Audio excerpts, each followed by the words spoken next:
오늘 본문은 말라기 1장 11절에서 14절, 그리고 2장 1절에서 9절입니다.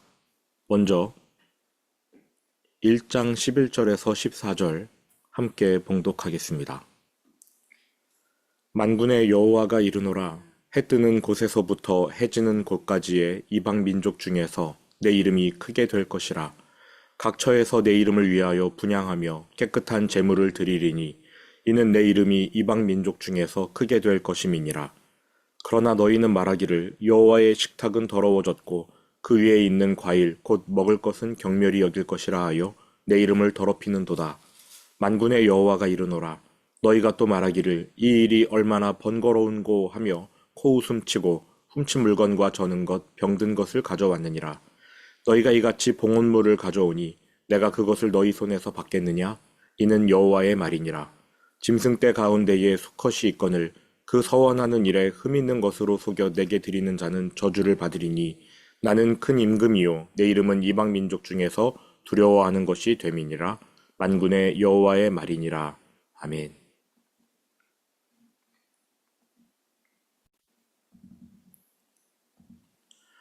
하나님께서 이스라엘 백성 전체에 내가 너희를 사랑했는데 왜 너희는 내 사랑을 인정하지 못하느냐 책망하셨습니다.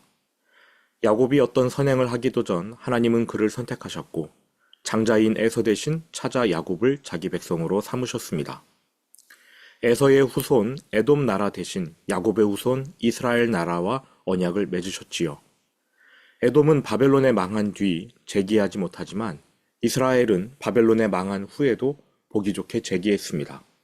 이처럼 이스라엘을 향한 하나님의 사랑은 매우 뚜렷했으나 그 백성은 하나님의 사랑을 알아보지 못했습니다. 이후 하나님께서는 제사장들을 질책하십니다. 어찌하여 너희는 내게 더러운 떡과 흠 있는 제물을 바치느냐. 제사장은 아버지를 공경하는 아들로서 또 주인을 섬기는 종으로서 하나님을 예배해야 했습니다. 그런 그들이 하나님께 대충 제물을 바칩니다. 뭔가 하나님께 섭섭했기 때문인 것 같은데 그 이유를 아예 이해 못하는 것은 아닙니다. 과거 모세의 성막, 솔로몬 성전을 봉헌할 때 하나님은 불로, 구름으로 임재의 영광을 보여주셨는데 새로 성전을 짓고 봉헌할 때는 그러한 표적이 나타나지 않았기 때문입니다. 게다가 학개 스가랴 선지자는 예루살렘과 유다의 영광이 회복될 것이라 했는데 100년이 지나도 그럴 기미가 보이지 않았습니다. 이에 종교 지도자들, 즉 제사장들부터 하나님께 실망했습니다. 하지만 학개와 스가랴 선지자가 말했던 영광의 회복은 예루살렘이 정치, 경제, 외교적으로 높아지는 것이 아니었습니다. 선지자들이 예언한 영광은 다름 아닌 예수 그리스도의 초림이었습니다. 예수님이 십자가를 통해 죄인을 구원하시는 것, 그것이 백성이 기대해야 할 영광이었던 것입니다. 안타깝게도 영안이 감겨 있었기 때문에 제사장들은 이 사실을 알지 못했고 그래서 실망했고 실망하는 마음으로 하나님께 드려야 할 예배를 멸시했던 것입니다. 지도자들의 영성이 이 정도이니까 나머지 백성의 영적 형편은 말할 것도 없겠지요. 이렇게 유대인들은 하나님의 사랑을 깨닫지 못했고 그들의 지도자인 제사장들은 하나님을 멸시했습니다. 그 결과가 얼마나 참혹한지 오늘 11절에서 말해주고 있습니다. 1장 11절 제가 다시 읽어드리겠습니다. 만군의 여호와가 이르노라. 해 뜨는 곳에서부터 해 지는 곳까지의 이방 민족 중에서 내 이름이 크게 될 것이라. 각 처에서 내 이름을 위하여 분향하며 깨끗한 제물을 드리리니 이는 내 이름이 이방 민족 중에서 크게 될 것임이니라. 유대인들이 하나님의 사랑을 외면하고 제사장들이 하나님을 멸시한 그 자리에서 하나님은 그 은혜를 이방인에게 내리시겠다라고 선포하십니다. 해 뜨는 곳에서부터 해 지는 곳까지의 이방 민족 중에서 내 이름이 크게 될 것이라. 하나님께서 야곱을, 이스라엘을 사랑했지만 그 사랑을 인정하지 못하고 불평하니까 이제 하나님은 그 사랑을 에서에게로, 이방인에게로 돌리십니다. 각 처에서 내 이름을 위하여 분향하며 깨끗한 제물을 드리리니. 제사장들만 예물을 드릴 수 있었는데, 제사장들만 예배를 집전할 수 있었는데, 제사장들이 예배를 멸시하고 하나님을 대충 섬기니까 하나님께서 이방인들에게 정결한 제물, 올바른 예물을 받겠다고 하십니다. 너무나 무서운 말씀이지요. 요한계시록 에베소 교회를 향한 하나님의 말씀이 생각납니다. 너희가 회개하지 않고 첫사랑을 회복하지 않으면 너희에게서 촛대를 옮겨버리시겠다. 예수님의 이 경고가 우리의 마음을 울립니다. 하나님께서 너희가 계속 더러운 떡을 바치며 나를 멸시한다면 내가 내 은혜를 너희에게서 거두어 버리겠다. 그리고 그 은혜를 고스란히 이방인에게 내리겠다. 이렇게 경고하시는데도 불구하고 12절 유대인들은 여전히 하나님을 멸시합니다. 이렇게 경고하셨는데 그러나 너희는 말하기를 여호와의 식탁은 더러워졌고 그 위에 있는 과일 곧 먹을 것은 경멸히 여길 것이라 하여 내 이름을 더럽히는도다. 내 이름을 더럽히는도다. 계속해서 더럽히고 있는 거지요. 선택받은 백성이 하나님의 뜻을 저버립니다. 그러면 그걸로 끝나는 게 아니에요. 세상 사람들이 하나님의 이름을 욕합니다. 그러면 하나님은 이제 선택받은 백성을 징계하십니다. 바울이 로마서 2장 23절 24절에서 이렇게 말했습니다. 너희 유대인들이 하나님의 뜻을 범할 때 이방인들은 너희를 보고 하나님을 욕할 것이다. 그 구절을 한번 같이 읽어보시죠. 화면에 띄워드리겠습니다.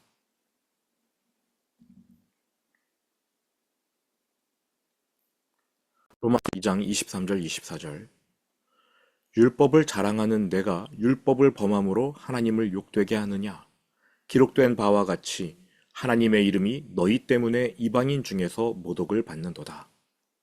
선택받은 백성이 하나님을 욕되게 하는 방식으로 살아가면 주변 사람들이 정말로 하나님을 모독한다는 것입니다. 간단하게 생각해 보십시오. 지금 세상이 교회를 보면서 하나님을 찬양합니까? 아니면 교회 때문에 하나님을 모욕합니까? 교회가 세상을 품고 세상의 걱정과 근심을 염려해 줍니까? 아니면 세상이 오히려 교회를 염려하고 있습니까? 말라기 1장 13절입니다. 만군의 여호와가 이르노라 너희가 또 말하기를 이 일이 얼마나 번거로운고 하며 코웃음치고 제사장들은 마땅히 하나님을 예배해야 하는데 예배가 번거롭답니다. 이 일이 얼마나 귀찮은고. 주일에 교회 가는 거 귀찮지요. 요즘처럼 추운 날씨 혹은 비 오는 날에는 교회 가는 게 정말 귀찮을 겁니다. 어떤 목사님이 농담조로 말씀하시던데 비 오는 날 수요일 저녁 예배는 마귀만 간다. 성도들은 정말 가기 싫어한다. 대충 유튜브로 예배를 때우는 겁니다.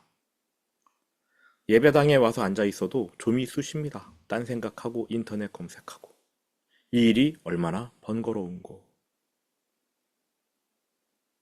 하나님 앞에서 자신도 모르게 예배를 코웃음거리로 여겨버립니다.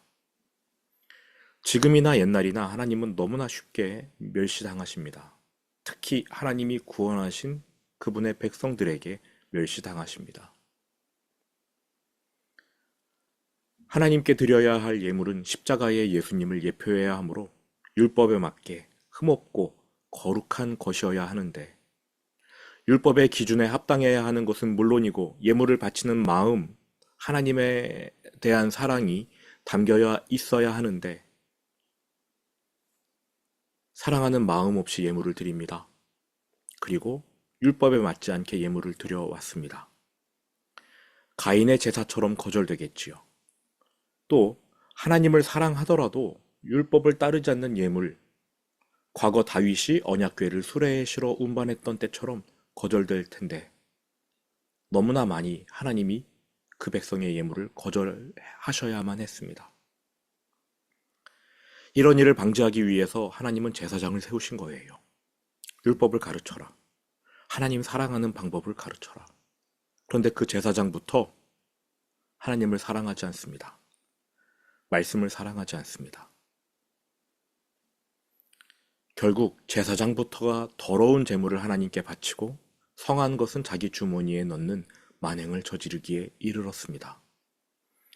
훔친 물건과 저는 것, 병든 것을 가져왔느니라. 너희가 이같이 봉헌물을 가져오니 내가 그것을 너희 손에서 받겠느냐? 이는 여호와의 말이니라.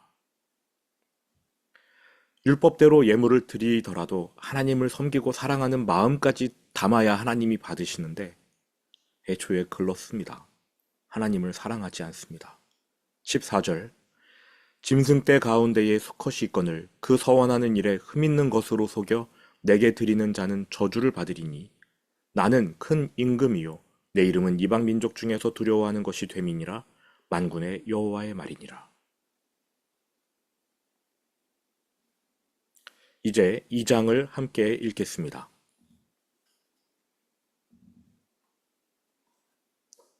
2장 1절부터 9절 말씀 함께 봉독합니다. 너희 제사장들아 이제 너희에게 이같이 명령하노라. 만군의 여호와가 이르노라. 너희가 만일 듣지 아니하며 마음에 두지 아니하여 내 이름을 영화롭게 하지 아니하면 내가 너희에게 저주를 내려 너희의 복을 저주하리라.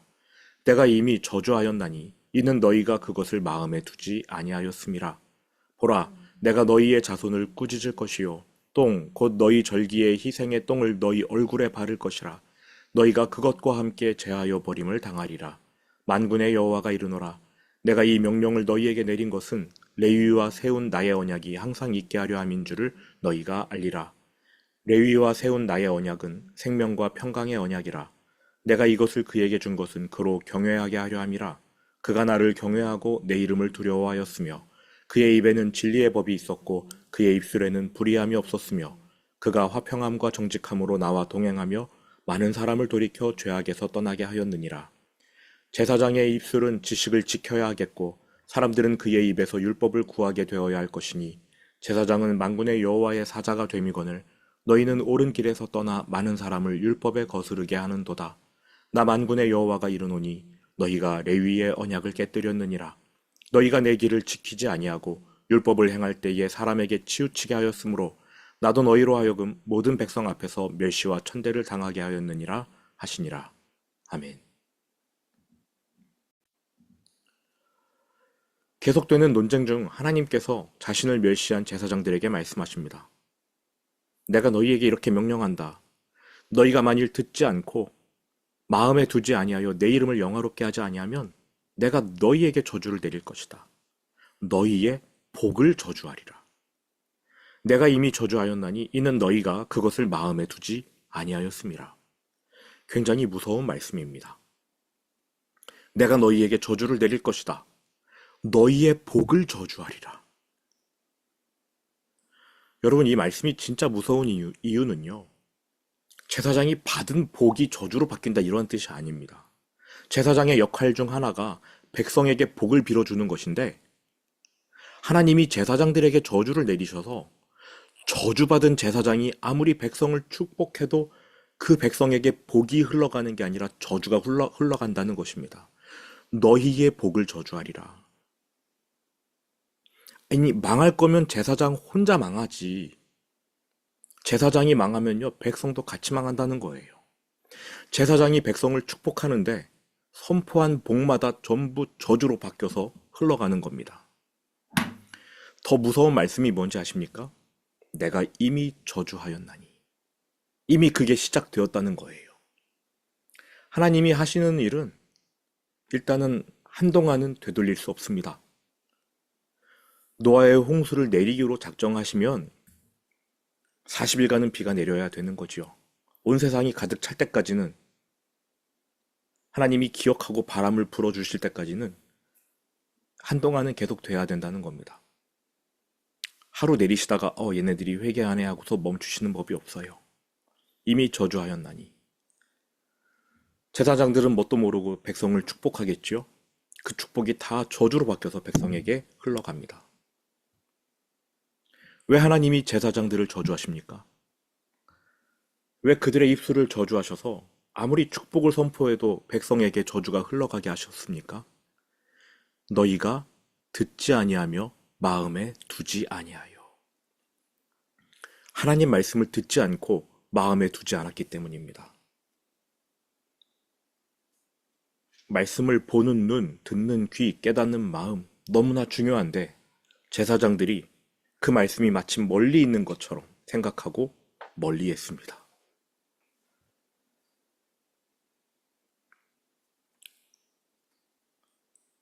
하나님의 이름을 영화롭게 하지 않고 하나님의 이름이 세상에서 모욕을 당하게끔 만든 주체가 바로 제사장들이었습니다. 왜 그들에게 저주가 임했느냐? 말씀에서 실패했기 때문이지요.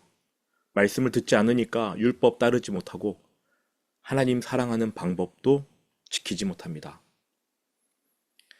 하나님은 자신이 당하신 모욕을 제사장들에게 고스란히 돌려주십니다. 3절 보라 내가 너희의 자손을 꾸짖을 것이요 제사장들 가문을 꾸짖으시겠대요. 똥 곧 너희 절기의 희생의 똥을 너희 얼굴에 바를 것이라. 짐승 제물을 하나님께 드릴 때 배를 가릅니다. 내장을 꺼내야 됩니다. 쭉쭉 짜서 똥을 빼내야 되고 그 외 더러운 부속물들을 한데 모아 진영 바깥에서 태워야 하는데 짐승 제물의 내장에서 빼낸 똥을 가져다가 제사장들 얼굴에 문지르신답니다. 그러면 제사장들은 어떻게 해야 되나요? 묻은 거 씻어내야 되지 않겠습니까? 너희가 그것과 함께 제하여 버림을 당하리라. 너희 그 얼굴에 묻은 똥 씻은 것처럼 내가 너희 제거해 버릴 거야. 4절 5절 만군의 여호와가 이르노라 내가 이 명령을 너희에게 내린 것은 레위와 세운 나의 언약이 항상 있게 하려 함인 줄을 너희가 알리라. 레위와 세운 나의 언약은 생명과 평강의 언약이라. 과거 하나님께서 레위 지파와 언약을 맺으셨습니다. 애굽에 내렸던 10번째 재앙, 장자의 죽음이지요.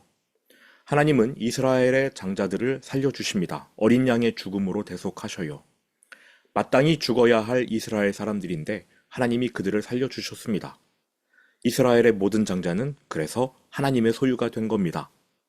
그러나 각 가정에서 장자를 취하여 제사장으로 삼으실 경우 그들의 생계가 망가지지요. 그래서 하나님은 각 가정의 장자를 하나님의 종으로 삼는 대신 한 지파 전체를 취하셨는데 그게 바로 레위 지파였습니다. 이들은 하나님의 소유가 되어 하나님께 드릴 제사만 주관했습니다. 한마디로 백성의 죄사함을 책임진 지파. 그렇기 때문에 하나님이 레위와 세우신 언약은 죄사함의 언약, 생명과 평강의 언약이었던 겁니다. 레위 지파의 제사장과 그 외 일반 레위 지파 사람들은 오로지 제사만을 신경 써야만 했습니다. 그러할 때 백성들이 죄사함을 받고 하나님과의 화평을 회복할 수 있었습니다. 생명과 평강의 회복. 그러니까 레위에게 주신 언약은 속죄의 은혜, 생명과 평강의 은혜인 것이지요. 내가 이것을 생명과 평강의 언약을 그에게 레위 지파에게 준 것은 그로 하나님을 경외하게 하려 함이라. 그가 나를 경외하고 내 이름을 두려워하였으며. 전에는 그렇게 했대요. 정말로 하나님을 경외했대요. 6절 그의 입에는 진리의 법이 있었고 그의 입술에는 불의함이 없었으며 그가 화평함과 정직함으로 나와 동행하며 많은 사람을 돌이켜 죄악에서 떠났게 하였느니라. 다 과거형이죠. 레위 지파 뭘 특별히 잘할 필요가 없습니다. 그냥 자신에게 맡겨진 일만 하면 되는 겁니다. 제사장들 그렇게 하면 돼요. 그렇게 하면 제사장들의 입에서는 진리의 법이 선포될 것이고 또한 하나님은 그들의 입에서 선포되는 복을 백성에게 전달해 주실 것입니다. 그의 입에는 진리의 법이 있었고 제 역할만 하면 재판정에서 제사장들의 판결은 불이하지 않을 겁니다. 그의 입술에는 불의함이 없었으며 제 역할을 하기만 하면 특별히 뭐 더 할 것도 없이 그냥 제 역할만 하면 제사장들의 삶에는 주님이 동행해 주실 것입니다. 화평함과 정직함으로 나와 동행하며. 그러므로 제 역할을 하기만 하면 제사장들은 백성의 죄를 씻고 죄인들을 돌이켜 죄악에서 떠나게 할 수 있겠지요. 제사장의 입술은 지식을 지켜야 하겠고 사람들은 그의 입에서 율법을 구하게 되어야 할 것이니 원래는 이렇게 되어야 한다는 겁니다. 제사장은 만군의 여호와의 사자가 됨이거늘 원래는 이래야 했는데. 8절 너희는 옳은 길에서 떠나 많은 사람을 율법에 거스르게 하는도다. 떠날 거면 본인만 떠나면 되는데 이 사람들이 또 예배를 주관해요. 설교합니다. 성도들이 성경을 오해하고 곡해하고 자기 입맛에 맞게 재단하게 됩니다. 나 만군의 여호와가 이르노니 너희가 레위의 언약을 깨뜨렸느니라. 생명과 평강의 언약, 죄사함의 언약. 백성이 죄사함을 받지 못한다는 거예요. 너희가 내 길을 지키지 아니하고 제사장들이 하나님의 길을 이탈해 버렸습니다. 율법을 행할 때에 사람에게 치우치게 하였으므로 율법을 겨우겨우 행하는데 그렇게 해도 모든 사람에게 공정하게 행하는 게 아니라 치우치게 불공정하게 행합니다. 그럼 누구에게 치우치겠는가? 당연히 돈 많은 사람에게 치우치겠지요. 그래서 나도 너희로 하여금 모든 백성 앞에서 멸시와 천대를 당하게 하였느니라 하시니라. 하나님께 실망하고 자시고 할 게 아니라는 거예요. 먼저 너희들의 삶을 돌아봐라. 잘못된 게 있는지를 살펴보고 그 다음에 따지고 싶더라도 그때 와서 나에게 따져라. 하나님께서 이렇게 2장 9절까지 제사장들과의 논쟁을 끝마치십니다. 핵심은 제사장들이 잘못했는데 회개하지 않았다라는 겁니다. 회개하면 한 번의 기회라도 더 있을 텐데 회개하지 않았기 때문에 제사장들의 복을 저주하기 시작하셨다는 거예요. 오늘날의 제사장이 목회자입니까? 여러분입니다. 우리 모두가 왕같은 제사장입니다. 하나님이 여러분의 복을 저주로 바꾸시겠습니까? 아니면 복을 더 크게 베풀어 주시겠습니까? 들은 말씀 마음에 새기면서 주기도문으로 예배를 마치겠습니다.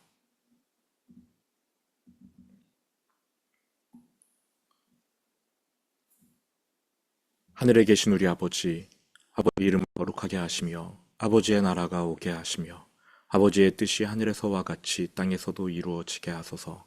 오늘 우리에게 일용할 양식을 주시고 우리가 우리에게 잘못한 사람을 용서하여 준 것 같이 우리 죄를 용서하여 주시고 우리를 시험에 빠지지 않게 하시고 악에서 구하소서. 나라와 권능과 영광이 영원히 아버지의 것입니다. 아멘.